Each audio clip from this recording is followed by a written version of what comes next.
California's high-speed rail appears to be ready to start construction on the initial 29-mile segment from Madera to Fresno. There are critics who charge that the bidding process is flawed, delays and cost overruns will only mount, and the money will never be there to build it. As a result, they want to stop high-speed rail in its tracks. Supporters, such as Governor Brown, say it is a critical piece of California's future infrastructure and must be built, beginning in the San Joaquin Valley. We'll examine what is happening as the first segment is about to be built, and we'll discuss some of the short and long-term challenges that could delay or derail California's bullet train with Mike Brady, one of the attorneys representing the Hanford residents who want to stop high-speed rail, and Jeff Morales, the CEO of California's High-Speed Rail Authority. High-speed rail, will it be derailed? From Fresno, the Maddy Report, with Executive Director of the Maddy Institute, Mark Kepler. Welcome. A project as large as high-speed rail is bound to stir some controversy. The responsibility of our guest, Jeff Morales, the CEO of the High-Speed Rail Authority, is to make sure it doesn't derail in the process. So welcome to the Maddy Report. Thank you. Well, why don't you give our audience a quick update on the current status of high-speed rail? Sure. Well, we've had a very busy, productive year over the last year. Last summer, we got the green light to move ahead with the project. The legislature approved the first funding to move into actual design and construction of the project. We've moved ahead very aggressively since then. We've received our first environmental approvals. We got federal approval to begin construction of the program. We've worked with stakeholders to settle some of the lawsuits that were out there and work through those issues. We've begun work with our partners on the peninsula to electrify the Caltrain corridor and are working in Southern California with our partners to invest in rail there. And we've awarded our first major design-build contract for construction in the Central Valley, so we are underway. That's that 29-mile segment from Fresno to Madera, essentially. Right, okay. Yes. It was reported recently that you reached an agreement with Union Pacific. What does that cover? Union Pacific is one of the two railroads that is along our alignment throughout the state, and so we have to reach agreement with them to ensure that we can do our work safely and on a timely basis, and also that we can keep their operations up and running during all of that. So we had to work through agreements with them to ensure that all of that commerce can keep moving. You know, there was a concern several months back that no deal had been struck with Burlington Northern Santa Fe, BNSF, which operates a freight line, I guess, along most of the 130-mile route in the Central Valley. Is there any progress on that? Yes, we are working with the BNSF as we had with the Union Pacific. We're working through the details. I expect that we'll have an agreement with them very shortly and in time for us to begin work. Yeah, people I think were a little surprised by that because BNSF had been generally supportive of the project.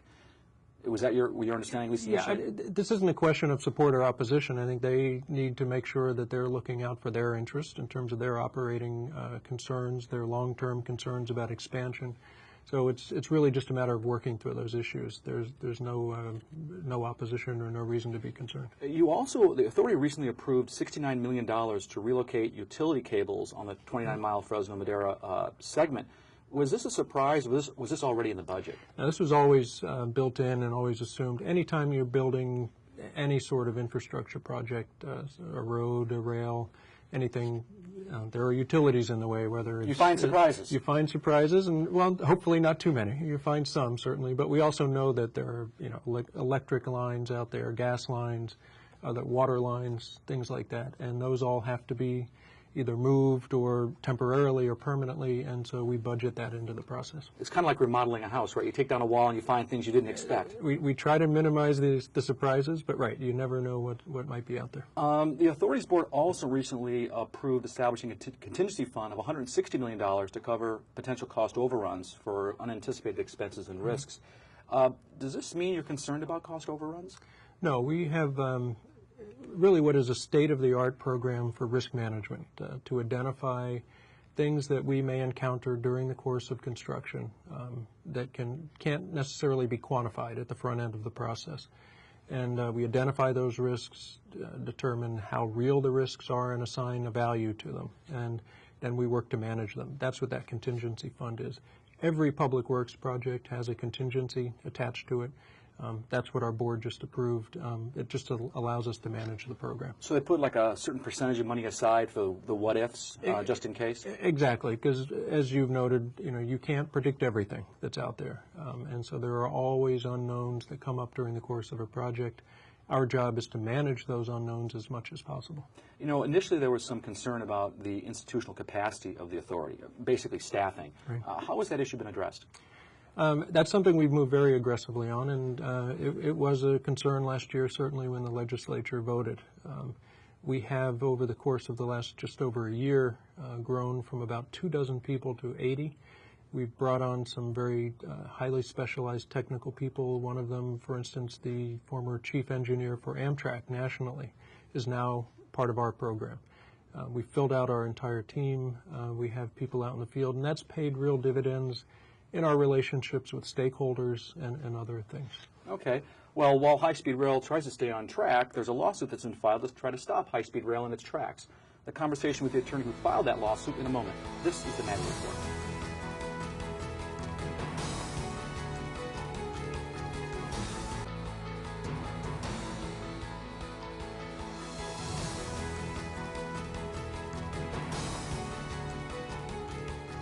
Our next guest is Mike Brady, the attorney representing the Hanford plaintiffs who are suing to stop high-speed rail. Welcome to the Maddy Report. Thank you very much.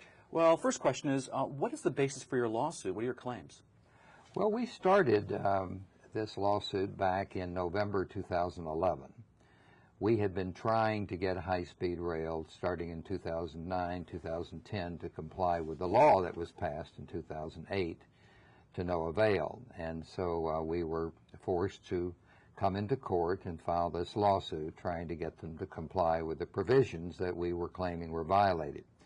So what our lawsuit is, it's divided into two parts. Part one alleges two particular violations of Prop 1A, and then a later part, which will be tried in about 6 months, is the taxpayer standing part, and that involves 6 more violations. What are the two claims that you're making? Yes, those two that have already been ruled on by the judge in our favor. One is environmental and one is funding. The funding one is probably the most important because Prop 1A said that the authority can't start construction until they have all the money in the bank sufficient to complete the whole segment that they selected. So they selected a segment back in November that goes all the way from Merced to the San Fernando Valley in Los Angeles County. That cost $31 billion. But all they have to spend on it, all the money that they have committed, is $6 billion, only 20% of what they need. The reason they can't get more than 6 is because Prop 1A says no money can come out of Prop 1A unless there's matching funds. There's only $3 billion in federal funds, so only $3 billion can come out of Prop 1A. So the judge on August 16 issued a ruling saying you're in violation of that provision. You don't have the money that you need to have before you can start, and we hope that he's going to say they can't start. The second part of the ruling of the judge on August 16 that is in our favor, it concerns environmental. The legislature very wisely said, look, as of November of 2011, you have to have completed all the environmental clearances for the whole 300-mile segment that you selected. You have to have completed them all. The authority rather arrogantly said, well, we can't do that, but we promise you we'll have finished them all, have completed all the environmental clearances before we start construction. The judge said, that's not sufficient. Okay, so this judge ruled in your favor, He did. But he didn't stop the project. He asked both sides to submit arguments about what legal remedies they'd want for the violation. So what kind of remedies are you asking for? The remedies hearing is November the 8th. That's a very important hearing. And remedies means what is the judge going to order? Now that he has found violations, he did find that these two matters I mentioned, environmental and funding, were violations. The remedy would be what order is he going to issue, and we have asked him to issue, in effect, an injunction preventing the authority from starting any construction, preventing the authority from spending any money, preventing the authority from spending any money on construction, preventing the authority from entering into any contracts that provide for the building of the high-speed rail project until the authority satisfies the judge that they have complied with Proposition 1A and have cured the violations that the judge said existed. But they could still spend the money on land acquisition and project design, correct? They could still spend some of the money provided they don't reach a cap. There's a cap or a ceiling on what they can spend for those activities. But we're even asking the judge to enjoin some of those activities for reasons that are set forth in the briefs that have been filed. Perhaps a silly question, but is there any room for compromise here, or is this an all-or-nothing situation? Well, you know, for about a year and a half, we tried to get the authority to comply with the law. Because after all, the whole purpose of this suit is just to make the state comply with its own laws. And they just refused to do so in 8 different respects, or 8 separate violations that are part of this suit. So I don't see a basis for compromise. Every time you try to get them to comply, they just ignore you. In fact, after the judge's ruling in our favor on August 16, the governor announced it makes no difference, we're going ahead with the project, and the head of the authority said this decision doesn't apply to us. I don't know how he could say that, but that's what he said. What if the judge doesn't stop the project or doesn't give the remedy that you're seeking, the injunction? What's your next move? Well, we have a very important phase of the case, which will probably go to trial in about 6 months. Some of the same issues will be tried in that because those parts of the case are somewhat different. They have a different burden of proof and so forth. And then there are entirely separate violations that are involved. And we may have a jury trial, which would be interesting in that phase of the case. But just to give you one example, Proposition 1A says no subsidy can be provided for operating costs for this high-speed rail. Now, every high-speed rail system in the world gets a massive government subsidy. How is California's going to be any different? And if they can't prove that they're not going to get a subsidy, they can't build it. The other very important part of that case says you have to be able to get the passenger from LA to San Francisco in 2 hours and 40 minutes. To do that, they have the train, their chief engineer has the train coming down the Tehachapi Mountains, down for 20 miles at 225 miles an hour.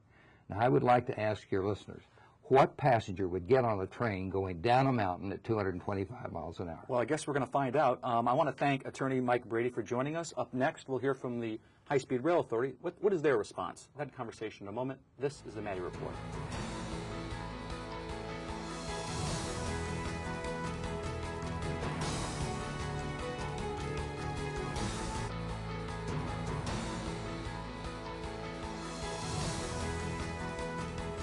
Welcome back. We're rejoined by Jeff Morales, CEO of the High-Speed Rail Authority. So how do you respond to the plaintiff's claims regarding lack of funding, incomplete environmental reviews, and that use of a blended system is going to violate Prop 1A? Well, we don't agree, obviously, with those. Well, if you did, that would be news. That would be news, yes. No, we're moving forward in a way that makes sense to implement a program like this and in accord with the requirements of Prop 1A and other laws that have been passed. We have funding in hand to build our first segment. That's what we're moving forward with. That's what we have the federal approvals for. We're complying with all the requirements of the law, and the blended system is something. Plan always called for slower speeds in the urban areas, up the San Francisco Peninsula, for instance. One of the things we did over the last year, which really makes a lot of sense for everyone, including the taxpayers, is look at ways to make this system work better, faster. You saved a lot of money using that blended system. We saved an awful lot of money. We would have spent, just for example, on the San Francisco Peninsula, to build a dedicated infrastructure.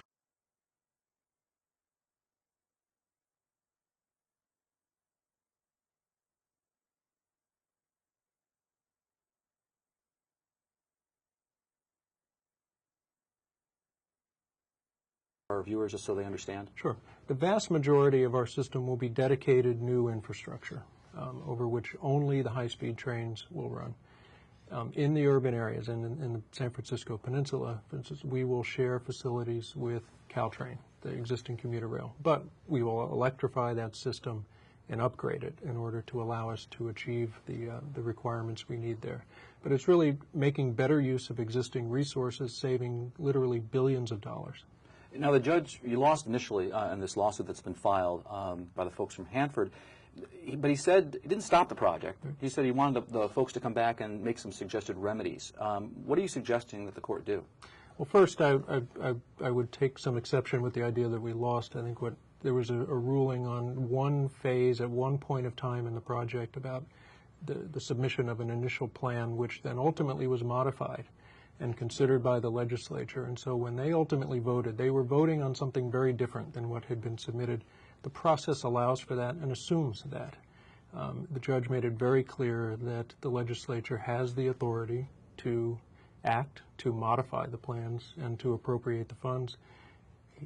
The plaintiffs asked for him to stop the project based on that. He specifically said no. He said that he has no authority to inject himself in the legislature's business. So what are you going to suggest the judge do?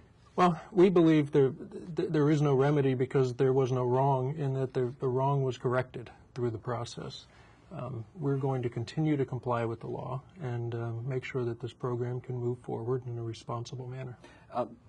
Again, I asked Mike this, I'll ask you the same question. Is there any chance for a compromise here, or is this an all-or-nothing situation?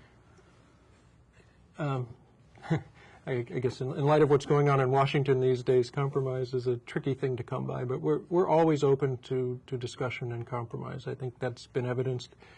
We had CEQA lawsuits in Merced and Madera counties that we settled by working with the affected parties and came to an agreement there.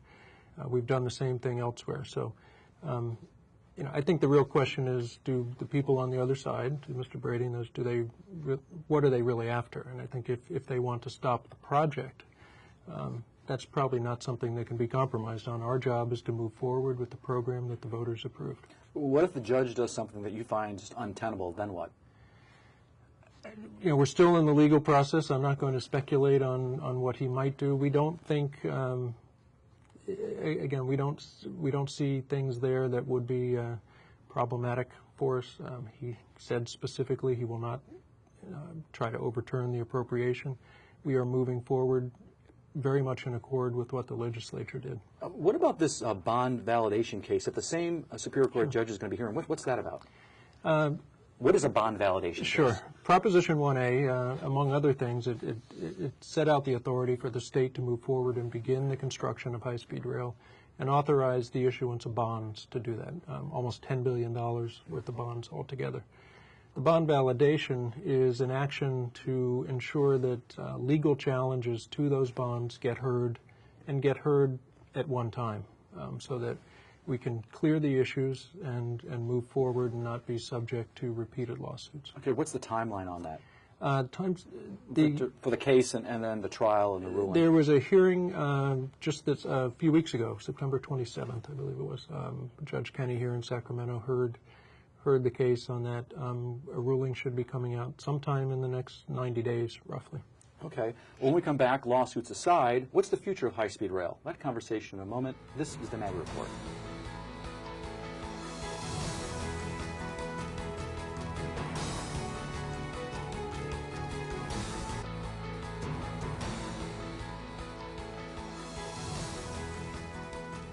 Welcome back. We're talking with Jeff Morales, CEO of the California High-Speed Rail Authority. Well, there have been repeated calls by Republicans to have a new statewide vote on high-speed rail. A recent USC LA Times poll found that 70% wanted the project to be placed back on the ballot, and that's up from 55% last year. So why shouldn't there be a new vote on high-speed rail? Mark, I think what we're going through and what we see reflected in some of these polls are kind of the growing pains of actually implementing a project and what it takes to get it done. But it's really important to keep in mind the factors that were behind the passage of 1A in the first place, which voters have reaffirmed several times. The growth in population. Over the next few decades, we're going to be adding the equivalent of the state of New York to California. Our transportation systems are already clogged.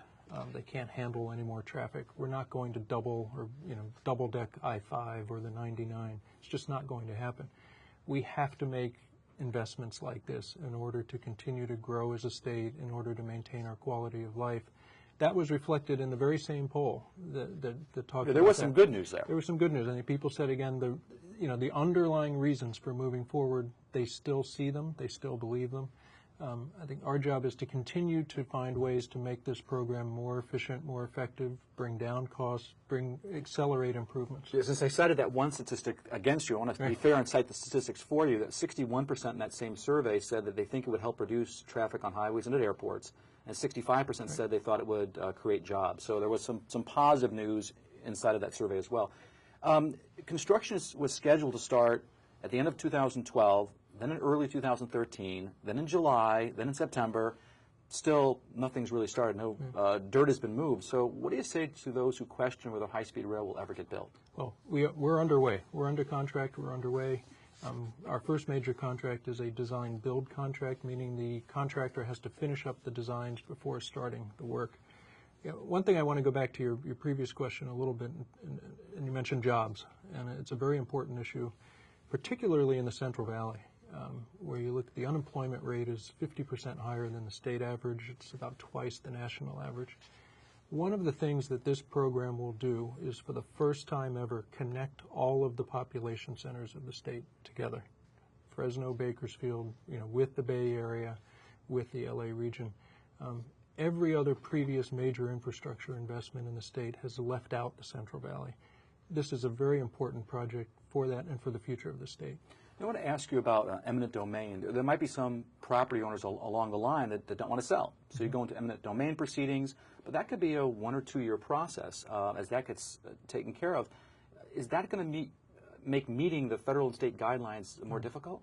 We've looked at that and taken that into account as we laid out our schedule. We're working through the right-of-way process through the acquisition of properties. We have procedures in place to streamline it. Our goal and our hope is to acquire as many of the properties as we can without having to go through an eminent domain process. It is a last resort for us, but we've worked through procedures to streamline that, make sure that people's rights are protected, that they're treated fairly, and that we are able to move forward on a timely basis. It's been noted that if construction starts on January 1st, 2014, to meet the federal deadline, you're going to have to spend $3.75 million a day, including weekends and holidays. And that would be the fastest rate of spending on a major construction project in U.S. history. So is that a realistic burn rate? Well, I guess a few things. One, I'm not sure I'll vouch for the calculator, whoever made that calculation, but it's an aggressive one, but it is absolutely doable. And I would point to a few things. Is that one, we had 5 world-class teams who bid on our program. Every one of them said they can accomplish it, and several of them said, in fact, ahead of schedule.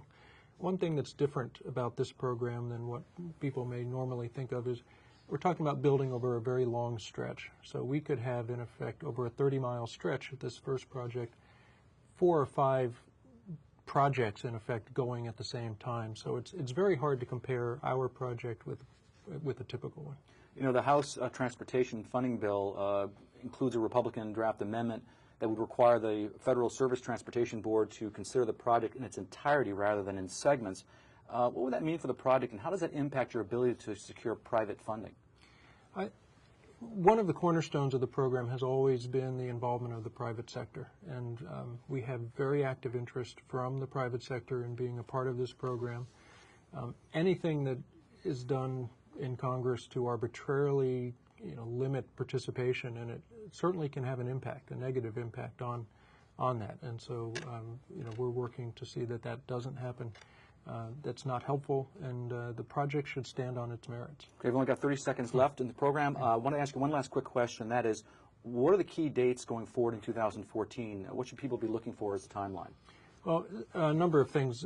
The electrification of Caltrain will be proceeding forward. That'll be open in 2019 is the projected schedule, and the Central Valley will be underway, under construction in the next few months as we go forward. We're beginning the process of advertising for our next major construction project. So things are happening. Okay, well, I'm going to thank Jeff Morales, CEO of the High Speed Rail Authority, and Mike Brady, the attorney representing the plaintiffs from Hanford, who are suing to stop high-speed rail. If you want to stay current with Valley politics and policy, you can get our free e-newsletter, The Maddy Daily, by logging onto our website at maddyinstitute.org. And now, another perspective. I'm Paul Hurley, former community conversation editor for the Visalia Times Delta and a member of the board of the Kenneth L. Maddy Institute. California's high-speed rail has been anything but a straight shot. It has been slouching toward reality for at least 2 decades. The only ground broken on high-speed rail has been ceremonial. Whenever this train builds momentum, another railroad boulder stops progress. Political, economic, environmental, or all the above. Is this any way to build a railroad? It raises the question whether Californians just don't have the stomach for big projects anymore. At one time, the big public project was a California specialty. Whether it was a massive water system, public university, or freeway project, ironically, California was built in large part because of one of America's first national public works projects, the Transcontinental Railroad. These days, people are wary of the big project. That's understandable in an era when projects such as the new Bay Bridge take more time and cost considerably more money than expected. Can California even build those kinds of projects anymore? It would be depressing to think that the Golden State, where vision has always been unlimited, has reached its limitations. And should California build those kinds of projects again? If you look at California's issues, you know the answer. Problems such as water quantity and quality, clean air, transportation, and use of resources will only be managed with big solutions. Californians might think the high-speed rail project is impractical and too expensive, but consider the alternative. We're going to want to move people around California more efficiently in the future than our current system of freeways and airports. The solution is out there. Senator Ken Maddy was a visionary for California, but he was also a pragmatist. He believed the way toward progress involved earnest research and sincere dialogue. The Maddy Institute is dedicated to education about public affairs and helping to train our future leaders. They will have to figure out how to make California's big dreams a reality. High-speed rail development in California has been anything but speedy, but it is not, as some claim, the railroad to nowhere. It's still the railroad of the future. And the future is a place where Californians have never been afraid to visit. For the Maddy Report, I'm Paul Hurley. The views expressed in the Maddy Report are those of the individuals participating in the program and do not necessarily reflect those of the Maddy Institute, the California Channel, Casey, or Valley PBS. If you'd like to share your thoughts about the points and opinions shared in the Maddy Report, visit our website at valleypbs.org/Maddy. This is Mark Kepler for the Maddy Report. Thanks for joining us.